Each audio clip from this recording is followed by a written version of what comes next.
over the weekend, I spent about 3 hours watching these canned television shows. You know, the realistic kind, where there's a scene where the cops wind up chasing the guy around the roof. Have you ever seen, around the roofs of the buildings up and down the west side there over by the docks?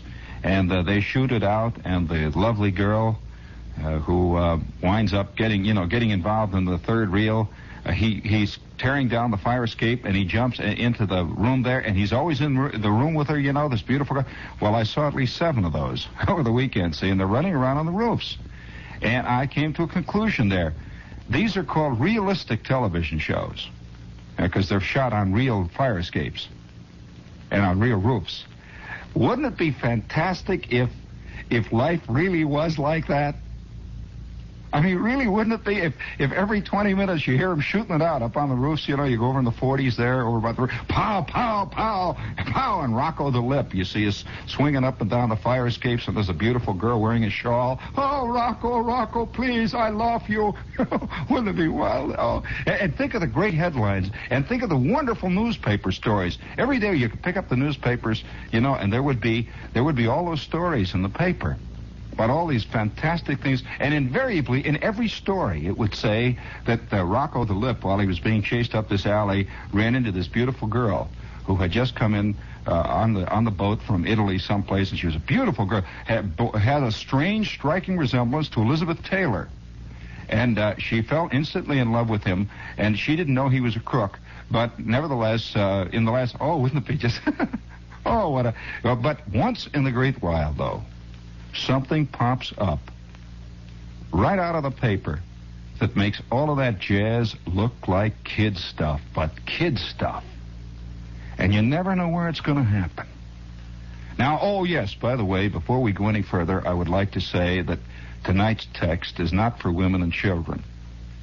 And if you fall into either one of those categories, I suggest you go down to WPAT maybe. They've got some nice ear-to-ear music. I imagine QXR now has a nice Haydn string quartet on. A couple of other stations got these gigantic recorded fist fights with these guys hollering through their nose. You might like that. And, you get a lot of things you can do. You don't have to. So please, without kicking chairs over anything, please leave now. Now, getting back to our text here, did you read that wild story over the weekend?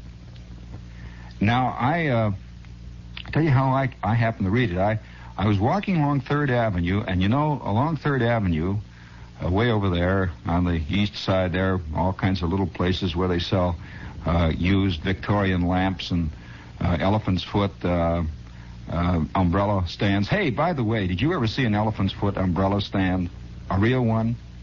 Well, one time I'm in an auction, and it's a great auction. And I really dig going to auctions, especially auctions when they're selling some old recluse's estate. And, they've got all this wild stuff there, and they're selling it all out. And the auctioneer is trying to make everybody believe that it's wonderful stuff. And I'm sitting down in the crowd on the camp chairs. They have these little stores with the camp chairs all sitting there, and up on a little stage is the auctioneer. And he's selling the estate of this well-known, very ancient, and very eccentric recluse who lived on the outside of Cincinnati, and he made all kinds of dough in the yeast business. So right there, he's got a lot of stuff going. You could tell it, right? He made yeast. So this old gentleman had passed into the great beyond, and he'd left behind him a collection of effluvia, the like of which the average pack rat could not even comprehend. And here's all this stuff. He had a chandelier that must have been 7 stories high, just the chandelier. And it had cut glass crystal balls and little cut glass crystal fringe hanging. And each candle, and this was the final, the little Philippe, each candle, imitation candles, with a little light bulb at the top, each candle was held in a brass fist. Now get that, sticking out of this great big pile of glass. But you haven't heard the end of it. On each brass fist, right below each brass fist, on each brass wrist, was a brass cuff. And sticking out of each brass cuff was a rhinestone cufflink. How about that? This thing was 7 stories tall. I almost bought it for my pad.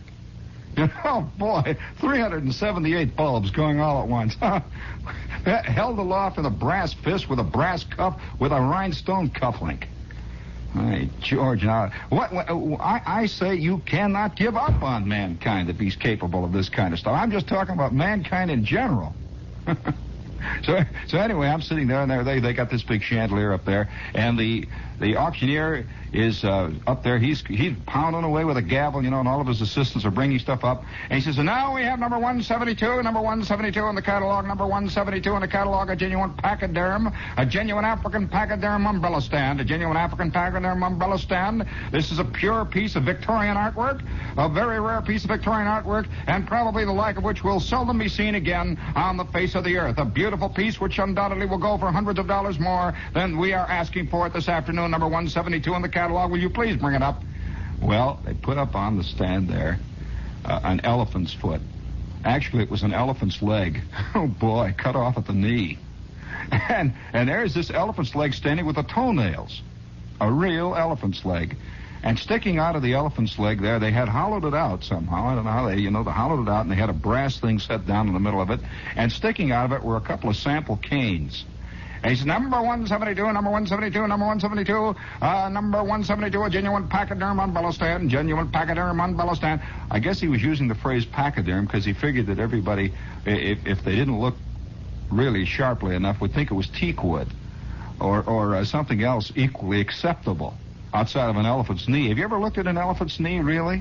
Cut off there at the top with an umbrella sticking out? So he's going, well, I'm looking at this thing, and I think, by George, you know, you can't give up hope. You just can't give up hope. And over the weekend, I'm walking along on 3rd Avenue, and they got all these shops where they're selling stuff like that, you know? They're selling little paddle wheel steamers, and they're selling all kinds of just effluvia, you know, all the junk.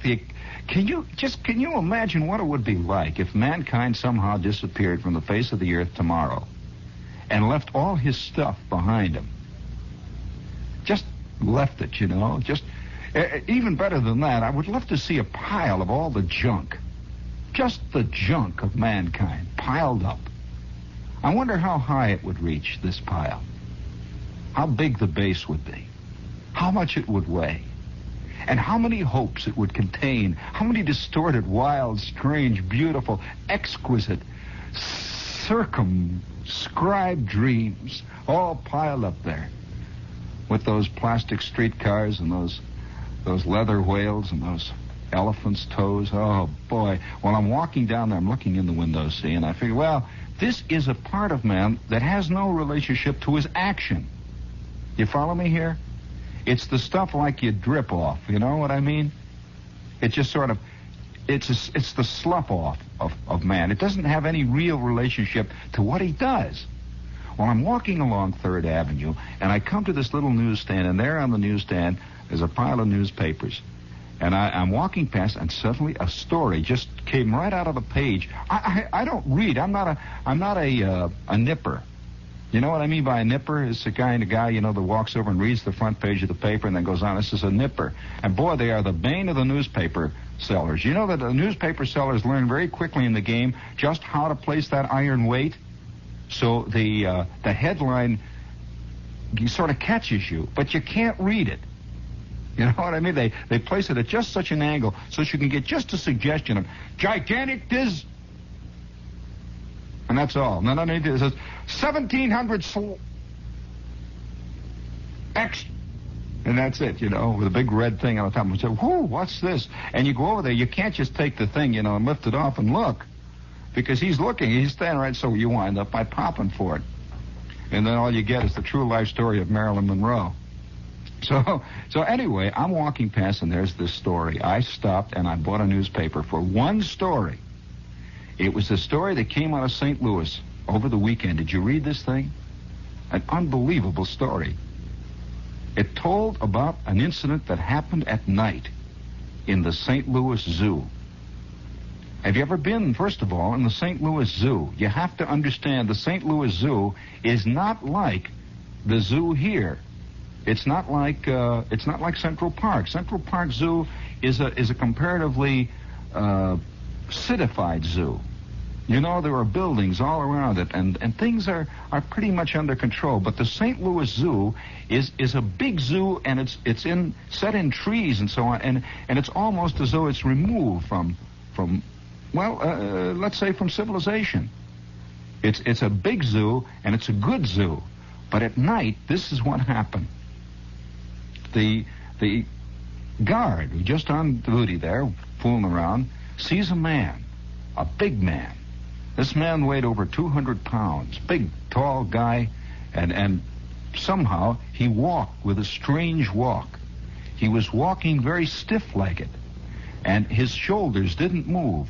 He walked, the way the guard put it, he walked like a zombie. Well, you know what a zombie is?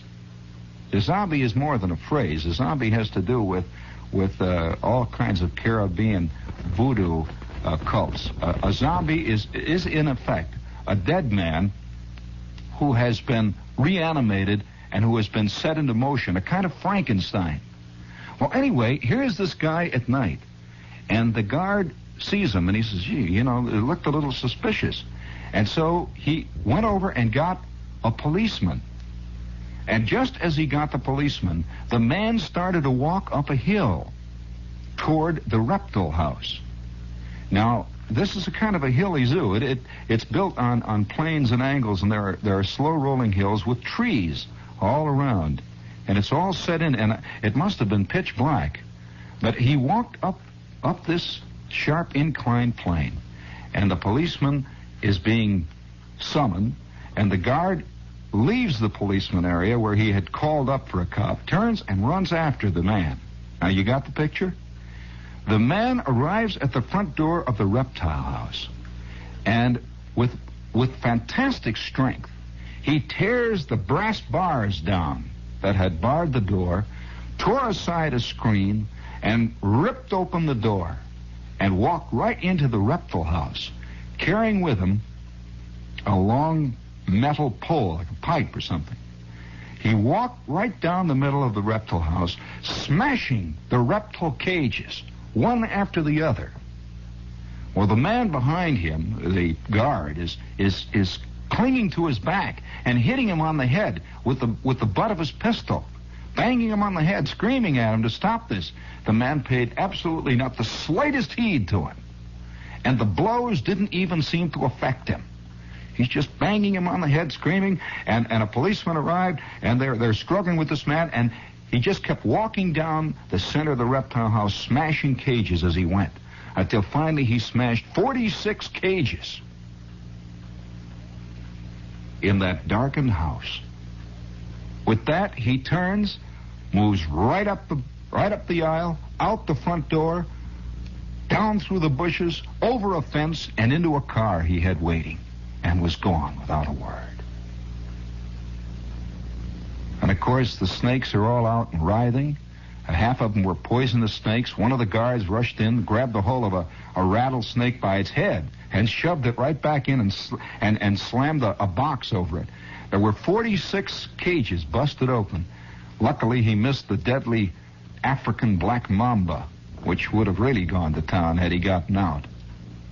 But what a story! What a story!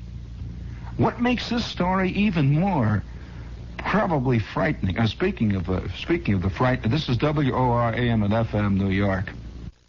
And speaking of snakes in charge, this is WBAI New York. And we're 40 years old here, WOR is, and we show every year of it. But nevertheless, now don't write in. I'm just talking about WOR now. They know what I mean. And I'm one of the family, so I can say it. Shut up.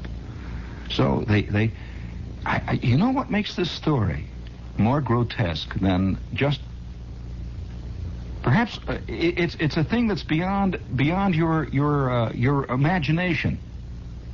In other words, what psychological dilemma was this man in that made him break open the cages of snakes at night in the St. Louis Zoo? He did not attack people.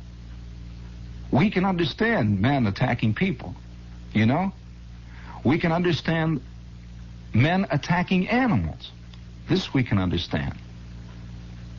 But a man seemingly possessed, seemingly somehow with a great fixation, moving through the dark, breaking glass cages to reptiles, is almost, it's the kind of story that you don't know whether, if it were written, you want to know what now? What now? And there was immediately a great search was instigated was set into motion in St. Louis. But as far as I know, there has not been another word on the story. Have you heard any more about it? Did you hear the story? Isn't that a wild one? Well, now, if you're confronted with a thing like this, how can anybody say? Now, this is one person, one human being. Remember, this is a human being, just like you are. Now, how can anyone try to pretend that there is some kind of absurd logic that man follows in his convolutions through time and space? I'm talking about all of mankind, and I'm not even attempting to in any way, shape, or form apply an overall or a universal meaning to what this man did. He is a man, though. And he did something beyond the imagination of men. Even beyond fictional imagination, really. Now you can say, well, he wanted to set the snakes free. That's why. No. That's a very bad explanation. Because from the stories, from the way it came out, he seemed to be doing it with a ferocity that had little or nothing to do with snakes themselves, per se. Now, I'm sure somebody who is an animal lover would say, well, I felt like that many a time going to the zoo. Oh, no. Not quite. And apparently, this was done with forethought. There was a car waiting.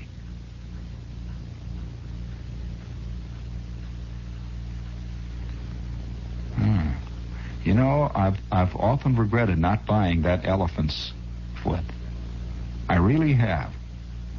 Because if I had that elephant's foot, I would put it next to my desk. It would cause great consternation here at WOR, but it would remind me of something. It would remind me of snake cage smashers.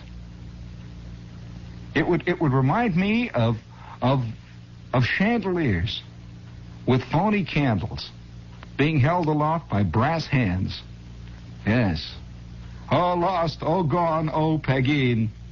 But here we are. We're faced with the reality of it, and yet you know you can't slough it off. You know, people say, well, that's just a nut. No, that doesn't answer it. What do you mean, just a nut? You can't just say it that way. People have these beautiful little pat phrases that seem to be applied to everything, like, oh, I'm in love. That's the end of it. Or, oh, you know, he's a man. Have you ever heard that phrase? As if that covers it. That says something. Or, well, what are you going to do these days? What do you mean, what are you going to do these days? What would you do any days? What if you were living in 1166 or 1060? Yeah, what are you going to do these days? They're fighting all the time out there with their arrows and jazz. Crying out loud. That doesn't answer anything. Half of the things we say don't answer anything. So don't come back and say he was a nut. That doesn't answer it at all. Speaking of, you know, all right, now I'll give you, how about answer, please, number 2. Yeah, that's right. Answer this one now. Put, this one. No. Hold it there, boys. No. That's better. Hold it now. Now we have great respect, of course, for all the storied knowledge, well, let us say the assembled attitudes. By the way, speaking of the assembled attitudes, any of you ever read a book by Angus Wilson called The Anglo-Saxon Attitudes? A magnificent title for a book. The Anglo-Saxon Attitudes. We dip. Peer.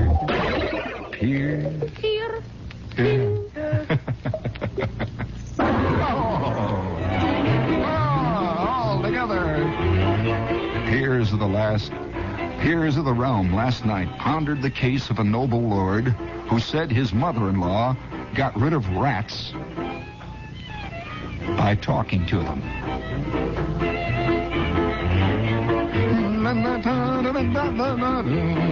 The House of Lords snapped to the alert as Air Chief Marshal Lord Dowding, right out of Lewis Carroll, Air Chief Marshal Lord Dowding, announced his belief in the vocal method of scaring vermin. Lord Dowding, a 70-year-old spiritualist who masterminded Britain's heroic fighter force in the World War II Battle of Britain, recommended an American book describing the system. He said the book, Kinship with All Life, tells of a man who cleared his house of ants by telling them of his admiration for their industry and their communal spirit. My wife's mother, said Lord Dowding, had a plague of rats in her chicken pen.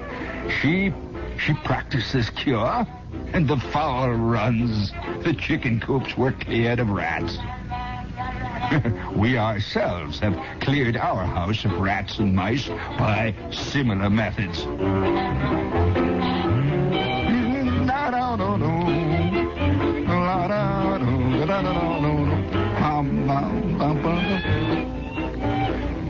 The lords sat up and blinked. All of them assembled in the House of Lords itself. Up rose Earl Bathurst, Undersecretary of the Home Office, who allowed that some people do have extraordinary powers over animals. But if we all set about acquiring the powers of Lord Dowding, we shall merely push our rats and other vermin upon some other individual who does not have these powers. Oh, the wonderful spirit of fair play that exists among the English. Lord Dowding confessed that, alas, such was the case. On the last occasion that my wife's mother cleared her chicken coops, she found that next day her neighbor said, I cannot imagine what has happened. My garden is swarming with rats.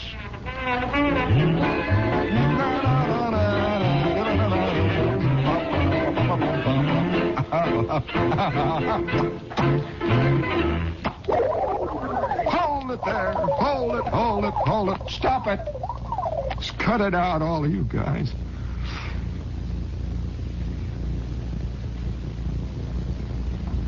Now look it. If you really examine the case of the elephant knee, you will realize that there is a logic to it.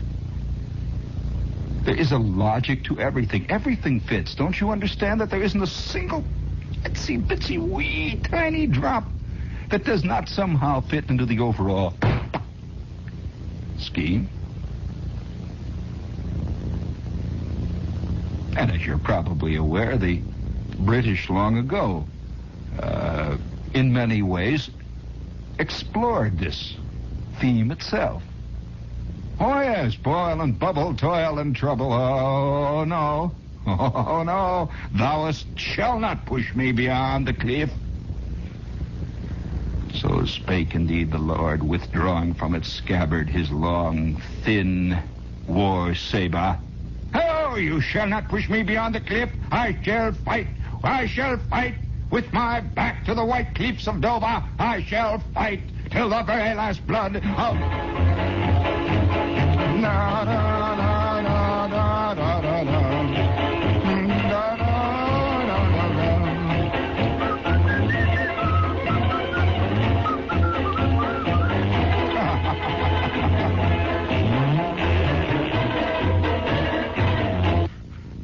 We have here a news item, dateline London, February 15th. A court in Aldershot ruled today that if you want to drive your bed through the streets, you must display L or learner plates, obtain proper automobile insurance, hang license plates at either end, and install a braking system. Richard Brown, a 19-year-old student who did not follow these rules, was fined the equivalent of $36 and suspended from driving beds or cars for 1 month. He drove his bed, powered by a motorcycle engine, for 2.5 miles through Farnborough 5 months ago. The processional committee that fined him was also held for aiding and abetting Mr. Brown. Incidentally, today the student who is now in the Royal Aircraft Establishment is the only known bedstead driver in the country. He was barred from the road. However, we were watching and will watch this youth's procedure in the future with a great deal of interest. All together now. All together. Hold it there. Hold it, all of you. Hold it. Stop it. Stop. Oh. Now, it's just a... Emotionalism will get us nowhere. Did I tell you about the time the lady... Of course, this is the kind of thing that you don't like to tell children. And if there are any children awake, all I have to say is that you're going to learn it somewhere. And there was this lady who lived out in Cincinnati. I'll just tell you the true story of it. I might as well lay it right out here in the line. There was a lady one time when I was working in Cincinnati, and I saw the incident happen. I will never forget it, because it was one of those things, you know. It wouldn't make the Reader's Digest, but let me tell you, it made my psyche. It also made my day. I was walking, you know, Cincinnati is a very hilly town, you know, very up, down, so on. And I'm going uphill one day on Vine Street, and you won't believe this, but I saw a lady who seemed to be otherwise normal and all right, riding in an automatic washer down the middle of Vine Street in Cincinnati, going downhill against the wind. This chick went through 2 lights and didn't do anything but just sit and wave at people. Well, I saw her go past, you know. And, it was... Oh, you're interested in what? Well, it was a Maytag. And I waved at her when she went past. And she was sitting in the clothes dryer compartment. You know, they have 2 compartments. She's sitting in the clothes dryer compartment. And somehow I had the feeling that she had a companion when she started out. And he stopped off somewhere. And they just went right on, disappeared in the distance, and I never heard another word about him. I saw it happen. I was expecting to read about it in the paper, but you know they hush up the real stuff. Everybody's covering up. By the way, are you covering up? Oh.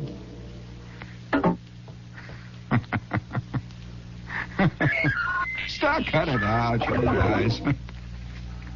Speaking of covering up.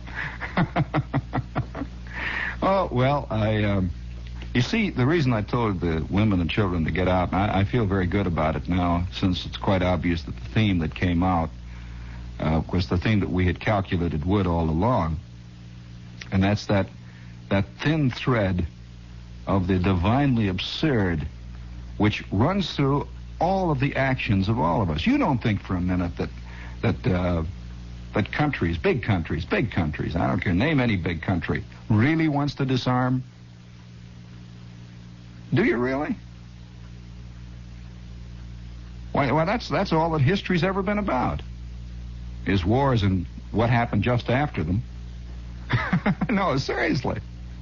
It's like telling some guy whose whole world has been based on killing cockroaches that from now on he's got to give up killing cockroaches. Stop it. No, seriously, it's not going to work. And it's interesting to note that every time there is a disarmament, any kind of disarmament talk, everybody gets all flustered. Everyone suspects a trick on the other guy's part, of course. And so, naturally, people disarm, even, disarm in the mind, and then they arm more in reality to prevent any such tricks like this happening. It sort of piles up one after the other until finally we wind up with tiny little bursts of impatience that have nothing at all to do with disarmament or armament. It's just kind of the bubble festering to the top, the boil on the of the psyche. Just pops like that, you know. And there's this little thing, comes out of the news. I mean, it just says, the letters to the editor. It says, Brooklyn, won't the transit authority do something about them fans? Why don't they do something about them fans in the new IRT and BMT cars? They've been in operation all winter. Signed a frozen sardine, rotten bums.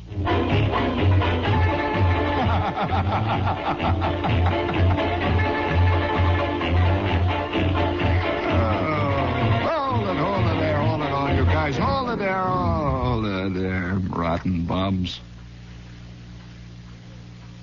I don't blame you, Dad. When are they going to get on us? So when is that? Oh, of course, this is all part of the same thing. It's like the other day I'm listening to shortwave and I don't recall what country it was Romania or one of them. They have all these English newscasts on, and you listen really carefully to this, and you begin to note that in the voice there is the sound of a man or a woman, usually women. You know, they use a lot of women newscasters over there. These people really believe it, you know, which is really frightening, because we really believe what we say, you know, and yet nobody really does. You know what I mean? If you carry it all the way to the furthest extent, it's just a lot of talk. I mean, I'm all over. The world is, in fact, composed of talk. So everybody, we're going to shoot this rocket up now, you know, with a guy in it. And so everybody talks about all the scientific information we're going to get. That isn't why we're doing it. We want to see if we can shoot a rocket up. It's like kids, you know, when a kid is going to do something, when he's going to throw a rock up in the air to see how high it goes, he doesn't try to pretend, you know, that what he's doing it is to measure air currents on rocks. You know, he just throws the rock, you know, lets her go, you know. Well, as man gets older, he does the same thing. He throws rocks up in the air, or he breaks windows, which is the equivalent of a war. But as he gets older, being mature, he has to learn all kinds of ridiculous rationalizations for it. This is a kind of maturity, you know. We call it maturity. So he invents all these economic things, and he invents all these wild, beautiful stories. Like we have to have the information on the upper air currents on the sporadic E layer there, up around the Van Allen belt. We've got to have that information. So we wind up, nobody knows why, you know, but we wind up putting $87 billion into a gigantic rock to throw up, and I can only say, fine. I can say there's nothing wrong with that, actually. Because what else is there to do on the Earth anyway, really? Because this is the kind of talk that women, I'm not quite sure, understand, you know? Because I don't think they have the same kind of itch that men have. That the itch that men have to throw things as far as they can be thrown, to fly up as high as you can fly, to jump as high as you can jump. All these things are tied up, oh boy, wow, biologically, psychologically, and everything else, with the problem of being male. Women don't have this problem, obviously. They have others. But what they have, you see, men do not understand in an equal measure. Now, I'm sure that all the women who are listening say, what does he mean? I understand men. Oh, no. No, you don't, any more than the man really understands your basic motives. We have a few little areas of common boundary we share, men and women. Few areas of common discussion points. But it's like two. Do you understand what I mean, Ed? It's really like two races sending notes to each other, written in two different languages, but vaguely written the same way. You know. So here we're going to send these things up, and I think that. More and more, of course, it's not a matter of thinking. I know this is a fact, that more and more psychologists are becoming interested in mankind as a whole rather than the individual ill. And more and more, they're beginning to impinge or to dissect that little area there, that little itch that mankind has had, to throw things up as high as they can throw it, to see what'll happen, just to see what'll happen. You know, that explains a lot. If you do something and you say, well, I just wanted to see what would happen. That's right. But what does it explain, you see? It doesn't really explain why you want to see what would happen. And so this incessant, insensate drive for knowledge and for understanding of the physical universe has led us into some very interesting paths. But we've never really explained why we want to know these things, really. Now, there can be some very loose, broad generalizations, and I might say rationalizations. For example, it betters the lot of man on earth. Do you really believe that? Do you really believe you're happier than, say, somebody who lived 500 years ago? Really happier? On the other hand, you see, the guys who live 500 years from now are going to have things you don't know about. Are you unhappy about it?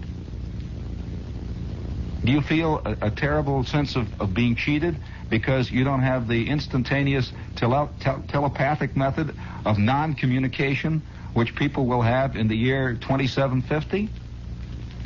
Do you think Washington felt cheated because he never saw gun smoke? Seriously, you know? But we like to think they did, you know? That the poor old Jefferson left this mortal coil feeling cheated. Right, George? He just missed out. Just missed out on VistaVision. If he just stuck around, he might have seen it. And yet, you see, the the interesting problem here is one again of time and space. The time you occupy a certain amount of cubic inches of space versus the time and space occupied by somebody else at another point on the graph. Just as a big long line there. But nobody quite understands why we have this. No, they don't. They really don't. Now, a lot of people are going to come up with glib answers, but no one has really explained that one interesting facet of all of us. And that's this thing to know everything. To just see what it would do. You know? Just see what it would do. No one really knows about this. And if you're going to tell me, come up and say, well, they're doing this because, you know, if they find out how it is on Saturn, they will discover how they can better the lot on... Oh, come on. Everybody wants to go to Saturn just to see what Saturn's like, that's all. Why don't we just admit it? We want to see what's there. Why do we have to come up with all this, you know, this jazz? Maybe they figured if we said the truth, no one would pay for it. But I suspect they would pay for it quicker if you laid it out, you know. They said, we want to shoot a rocket up. See how high we can shoot one up. Let's get the dough up here. We're going to shoot this big one up there as far as it can go. And I would pay. But if they come up, you know, and they want to tell me we want to find out about the cosmic rays and about the number of times the gamma ray bounces off the number 3 E'2 shield, you know, come on, lay off. I mean, after all, my life is short. I just want to see how high you can shoot it. I'm sorry, that's my attitude towards it, which is a terrible attitude, you know. I suppose I should have the proper 20th century attitude, which is the non-romantic or the academician attitude, where I could couch all my secret yearnings in very involved technical language, which, when all boiled down, says we want to shoot it up in the air. That's what it really boils down to. We want to find out. Of course, we explain we have gamma rays. We go into quantum mechanics. We go into the whole routine. You see, to kind of hide the whole thing. It's like a giant speakeasy we're running of the mind. You know, that everybody pretends that everything else is going on, but what he really wants is a drink. That's all. I want a drink. We rationalize all over the place, and I'm. Of course, on the other hand, if people ever would admit why they have wars, for example, we might begin to make some progress towards not having them. You know, any good psychologist will tell you that the minute a man who has got a fixation, say, for example, an alcoholic, admits that he has one, really admits it, you know, I says, well, all right, now, where do we go from here? Then there might be a chance of going, but there's obviously no guarantee of a cure, but there is a chance. But we never admit this. You can't get anybody hardly ever to admit that. Why? Oh, what do you mean? Go to war? We get a kick out of that, all that shooting, all that hollering on, all them fireworks, and people yelling and fist fight and all that, you know? Is there one among you here who if you saw a fist fight across the street, wouldn't be strangely drawn toward it? Huh? And don't come up and tell me, well, it's because, you know, you're against war now because you're afraid you're going to get hit in the eye. Oh, no, I don't think so either. I think it's how you get hit in the eye. Isn't there one among you who never to himself has said, you can see yourself charging up the hill there at San Juan Hill, you know, and Teddy Roosevelt's howling, charge, and you're running up there behind him, you know, and you take this ball through your shoulder, and you continue to struggle up there, carrying the flag aloft. Come on. You know it's true. You know, it's one of the saddest sights of all is this little 97-pound weakling standing on the library steps saying how much he hates football players. Does he really? Or does he hate non-football players even more? It's very complicated, you know. It gets Why don't they turn them fans off on the BMT? Who's covering up, Wagner? Wise guy. I know how this works. Boy, nobody's going to tell me how it works. I know how it works. They're not covering up. They're not telling you nothing.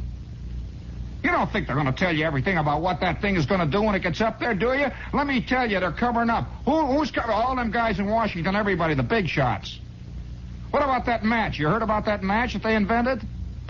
You light it once, and in fact, you can light it all the rest of your life. It's a match that lasts a lifetime. They bought that one up, boy, and stuck it away in a safe. You heard about that guy that invented the motor that runs on water? They bought that one up, stuck it away in a safe. They're not letting nothing out, them guys. Not giving you nothing. They're smart. How'd they make all their dough? How could they sell their gas? Huh. Yeah, they're wise guys. Let me tell you, 15 cents fare on a subway? Let me tell you, Jack, it's going to be 20 cents before the year is out. And why? Who's getting all that dough? Who's sticking all that dough in his pocket, huh?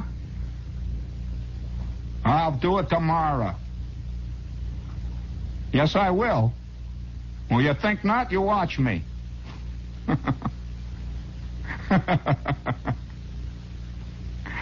Now, this is a common attitude. You know the attitude? Is there anyone among you who hasn't heard about the carburetor that gets 40 miles to the gallon of gas? And they bought it up from this inventor? They bought it up? Yeah, I know. You got it in a safe. Speaking of the safes, boy, I'll tell you who's got a loaded one. You ought to drop by down to the Mandarin house. Wise apple. The Mandarin house on 13th Street between 6th and 7th. Who are they? Who are they? What do you mean, who are they? All them guys in Washington, the big guys, the big shots. Guys with all the dough. Who are they? You know who they are. Mandarin house. Some of the best Chinese food in this whole man's eastern seaboard. And they're open every night. By George, till midnight. They are. They got everything down there. They got all the whole works there. They're open 7 days a week. What do you mean, who are they? You know who they are. Stop it. You're pushing again. They don't tell you nothing, Mac. Crying out loud. Keep your knees loose. Some nights it's awful, awful dark. You know, just remember that. Just remember that elephant foot. And from time to time, remind yourself of the man in the snake house. And maybe you'll understand.